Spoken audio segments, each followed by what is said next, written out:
వాగ్దాన సందేశం. సామెతల గ్రంథము 22 అధ్యాయము 29 వచనం.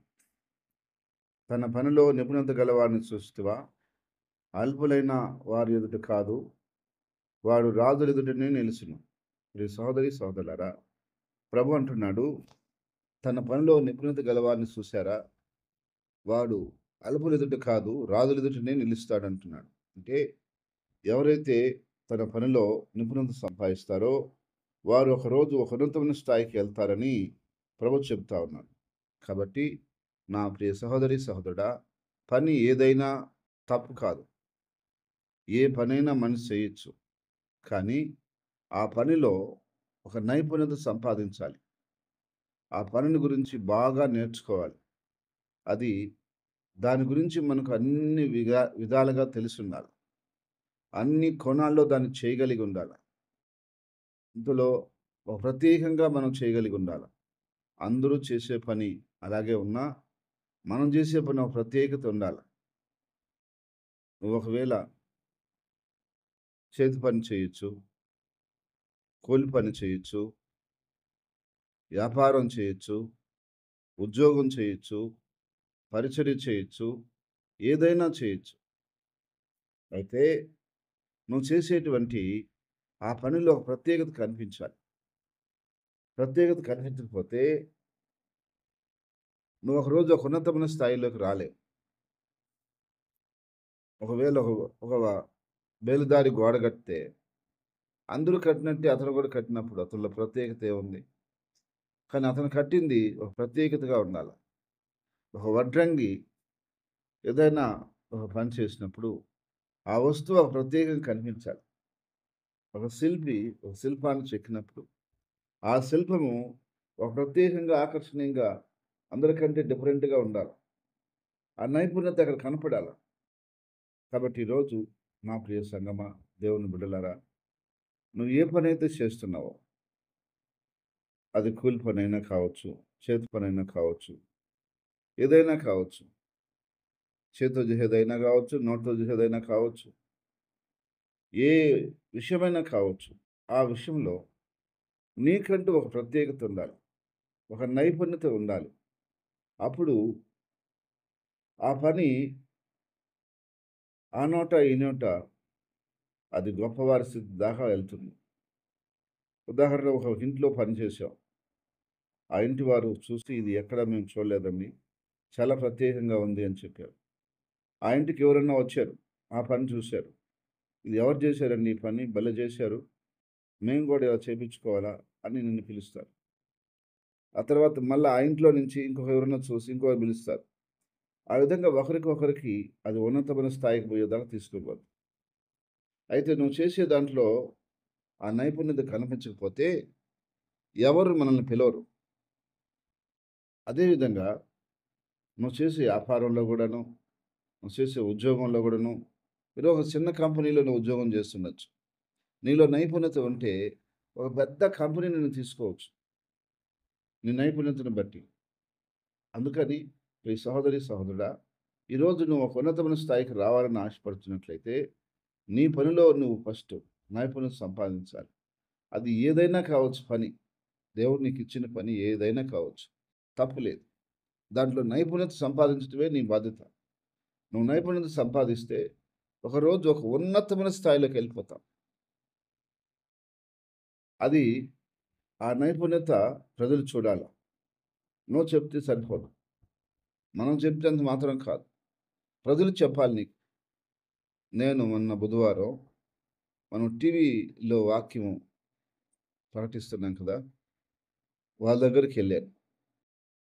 ఆ యొక్క టీవీ వాక్యాన్ని ప్రసారం చేస్తున్న, ఆపరేట్ చేస్తున్న తమ్ముడు మనం పంపించేటువంటి వీడియో ఓసారి 40 నిమిషాలుంటది, 50 నిమిషాలుంటది. ఫుల్ మెసేజ్ ఆయనకి పంపిస్తాం. అయితే అతను ఏమంటున్నాడంటే, అరగంట సేపే మనకు వాక్యం ఇవ్వాలి, ప్రసారం చేయాల్సి. అతను ఒక్కోసారి 35 నిమిషాలు, 40 నిమిషాలు కూడా యేసేస్తున్నాడు. ఎందుకు అని అడిగితే ఆయనన్నాడు, "ఈ వాక్యంలో ఏది కట్ చేయాలని నాకు అనిపించలేదు. అంశం అలా ఉంది. ప్రజలు ఇంటే కొంచెం మార్పు చెందుతారని నేను దాన్ని కట్ చేయకుండా ఎక్కువ భాగం వేస్తున్నాను. ఎక్కువ సమయం కూడా వేస్తున్నాను. మళ్ళా అవసరం ఉన్నప్పుడు నాకు ఖాళీ ఉన్నప్పుడు క్షణంలో నేను మళ్ళా కూడా వేస్తున్నాను అని చెప్పాడు. అంటే ఎందుకు అతను ఎయ్యాలనిపిస్తుందంటే, ఆ అంశము, ఆ సబ్జెక్ట్ అలా ఉంది అన్నాడు. సరే దేవుని స్తోత్రం చెప్పి నేనొచ్చేసాను. అంటే మనం చేసే పని ఒక ప్రత్యేకత లేకపోతే అది ఎవరు గుర్తించరు. నువ్వు వంటే చేసావు. అందరికంటే ఒక డిఫరెంట్‌గా, ఒక టేస్ట్‌గా ఉన్నప్పుడే, ఆ యొక్క రుచి చూసినప్పుడే జనాలు నీ దగ్గరికొస్తారు. కాబట్టి అందుకని నా ప్రియ సహోదరి, సహోదరుడా, నువ్వు చేసే పని ఏదైనా నైపుణ్యంగా చెయ్యి. రాబోయే రోజుల్లో దేవుడు నిన్నొక ఉన్నతమైన స్థానంలోకి, ఉన్నతమైన పొజిషన్‌లోకి దేవుడు తీసుకొనొచ్చి, ఆశీర్వదించి నిన్ను స్థిరపరిచి వర్ధిల్ల చేయనుగాక. ఆమేన్. ప్రార్థన. ప్రేమగల తండ్రి, పరిశుద్ధమైన దేవా నీ స్తుతులు, స్తోత్రాలు చెల్లిస్తున్నాం. ప్రతి బిడ్డకి, ప్రతి కుటుంబానికి నువ్వు మేలు చేయమని, నీ కృప దయచేయమని, నీ ఆశీర్వాదం దయచేయమని ప్రార్థిస్తున్నాం. నీ బిడ్డలు చేసుకున్న పని ఏదైనా, ఆ పనిలో ఒక నైపుణ్యత దయచేయండి ప్రభా. ఒక టాలెంట్ దయచేయండి ప్రభా.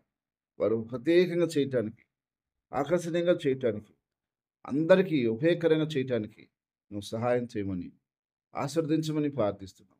ఒకరోజు ఒక ఉన్నతమైన స్థాయికి నీ బిడ్డలు నడిపించమని ప్రార్థిస్తున్నాం. ప్రభా, నిన్ను నమ్ముకొని అయ్యా మా ద్వారా నిన్ను ఆరాధిస్తున్న ప్రజలందరినీ జ్ఞాపకం చేసుకొని, సంఘానికి వస్తున్న బిడ్డలు కానియండి, బ్రాంచ్ సంఘాలకు వస్తున్న బిడ్డలు కానియండి, యూట్యూబ్‌లో నీ వాక్యం వింటున్న బిడ్డలు కానియండి, టీవీ ద్వారా నీ వాక్యం వింటున్న బిడ్డలు కానియండి, వారందరి కొరకు నీ నామంలో ప్రత్యేకంగా ప్రార్థన చేస్తున్నాను. వారిని, వారి పిల్లల్ని, వారి కుటుంబాల్ని, వారి బిడ్డల్ని, వారి పనిబాటల్ని, వారి ఉద్యోగాల్ని, వారి వ్యాపారాల్ని, వారి బిడ్డల చదువుల్ని, ప్రతి దానిని మీరు జ్ఞాపకం చేసుకొని, మీరు ఆశీర్వదించి, బలపరిచి, వర్ధిల్ల చేయమని ప్రార్థిస్తున్నాను. అప్పుల బాధలో ఉన్న బిడ్డల్ని పరిపూర్ణంగా ఆర్థిక సమస్యల నుంచి విడిపించమని ప్రార్థిస్తాను. అనారోగ్యంతో ఉన్న బిడ్డలని ప్రతి అనారోగ్యం నుంచి, వ్యాధి బాధల నుంచి విడిపించమని ప్రార్థిస్తున్నాను. ఉద్యోగం చేస్తున్న బిడ్డలని వారు చిన్న ఉద్యోగం నుంచి ఇంకా పెద్ద ఉద్యోగానికి వెళ్ళటానికి, ప్రమోషన్‌లు రావటానికి దీవించి ఆశీర్వదించమని ప్రార్థిస్తున్నాను. చిన్న వ్యాపారం చేస్తున్న బిడ్డల్ని పెద్ద వ్యాపారం చేసుకోవడానికి ఇంకా ఆశీర్వదించమని ప్రార్థిస్తున్నాను. ఇదిగో ప్రభా, నాయన తక్కువ స్థితిలో ఉన్న బిడ్డలు ఇంకా ఉన్నతమైన స్థాయికి పంపించండి. ఆశీర్వదించండి. ఏ బలహీనత, ఏ అనారోగ్యం, ఏ సమస్యలతో బాధపడుతున్నారు అవన్నింటిని యేసు నామములో ముట్టి స్వస్థపరచండి. పదిహేను సాతాను అంధకార క్రియలను, దురాత్మ కార్యాలు, చీకటి కార్యాలు, సుదర శక్తులు, మంత్ర శక్తులు, శాత్వర శక్తులు ఏవి నీ ప్రజల మీద కానీ, సంఘం మీద కానీ, పరిచర్య మీద కానీ పనిచేయకుండా యేసుక్రీస్తు నామములో కట్టి బంధిస్తున్నాం తండ్రి. ఆయన దినం నీ ప్రజలు వెళ్తున్న పనుల్లో, మార్గానాల్లో, ప్రయాణాల్లో మీరు తోడుగా ఉండు తండ్రి. ఆయన ఎక్కడ ఎలాంటి ఇబ్బందులు, ప్రమాదాలు లేకుండా నీ కాపుదల భద్రతుంచి వారి వారి పనులు చూసుకొని క్షేమంగా ఇల్లు చేరటానికి నువ్వు కృప దయచేయండి ప్రభు. ఆయన చిన్నపిల్లల చుట్టూ కంచి వేసి కాపాడు. యవనస్తుల చుట్టూ కంచి వేసి కాపాడు. యవన బిడ్డలకి నాయన వివాహం వయసు వచ్చిన వాళ్ళకి తల్లిదండ్రులు వివాహం చేయాలని తలస్తున్నారు. వారికి మంచి ఏర్పాట్లు చేసి చక్కని బిడ్డలను సమకూర్చి వివాహాలు జరిగించండి. నా తండ్రి ఉద్యోగం లేని బిడ్డలు ఉన్నారు. ఉద్యోగాలు సహాయం చేయండి. పనులు లేని బిడ్డలు ఉన్నారు.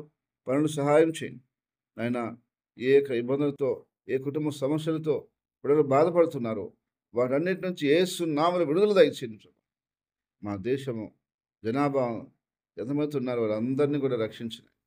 యా నీ నమ్ముకున్న క్రైస్తవ బిడ్డలందరినీ, సంఘాలన్నింటినీ, ప్రభా సేవకులందరినీ ప్రత్యేకంగా నీ కృపతో నింపండి. నీ భద్రతనివ్వండి. నీ అభివృద్ధినివ్వండి. నీ ఆశీర్వాదంనివ్వండి ప్రభు. నీ కొరకు ఇంకనూ ఫలించేటువంటి సంఘాలుగా, సేవకులుగా, విశ్వాసులుగా అభివృద్ధిపరిచి ఆశీర్వదించున్నాయి. నా తండ్రి, నా తండ్రి, అయ్యా నీ సంఘమును నువ్వే అభివృద్ధిపరచగల దేవుడు నీ సార్వత్రిక సంఘం అంతటినీ నీ చేతులకు అప్పగిస్తున్నాం. మనందరినీ మీ చేతులకు సమర్పించుకుంటున్నాం. అయ్యా నీవే అన్ని విధాలుగా నీ ప్రజలకు క్షేమాన్ని, మేలును కలగచేయమని, అయ్యా నీ వాగ్దానాలను నెరవేర్చమని, అయ్యా నీ చిత్తము చొప్పున అనుగ్రహించమని ప్రభా, నువ్వు ఇచ్చిన మాట ఏది తప్పు కాదు. 100% రైట్ అని మేము ఒప్పుకుంటూ, నువ్వు చెప్పిన ప్రకారం నువ్వు చేస్తావని మేము ప్రభు విశ్వసిస్తూ, అయ్యా నీ చేతులకే అయ్యా మనందరినీ, ప్రతి కుటుంబాన్ని, ప్రతి బిడ్డల్ని, ప్రతి సంఘాన్ని, ప్రతి సేవకుడిని నీ చేతుల్లో అప్పగించుకుంటూ, అయ్యా నీ నామానికి అత్యంత ఘనత, మహిమ, ప్రభావాలు తెచ్చుకొని అన్ని విధాలుగా తండ్రి నీ నామం విస్తరింపు చేస్తావని స్తుతి, ఘనత, మహిమ ప్రభావం చెల్లించి ప్రార్థించి అడిగేడుకుంటున్నాం తండ్రి. ఆమేన్. ఆమేన్. ఆమేన్.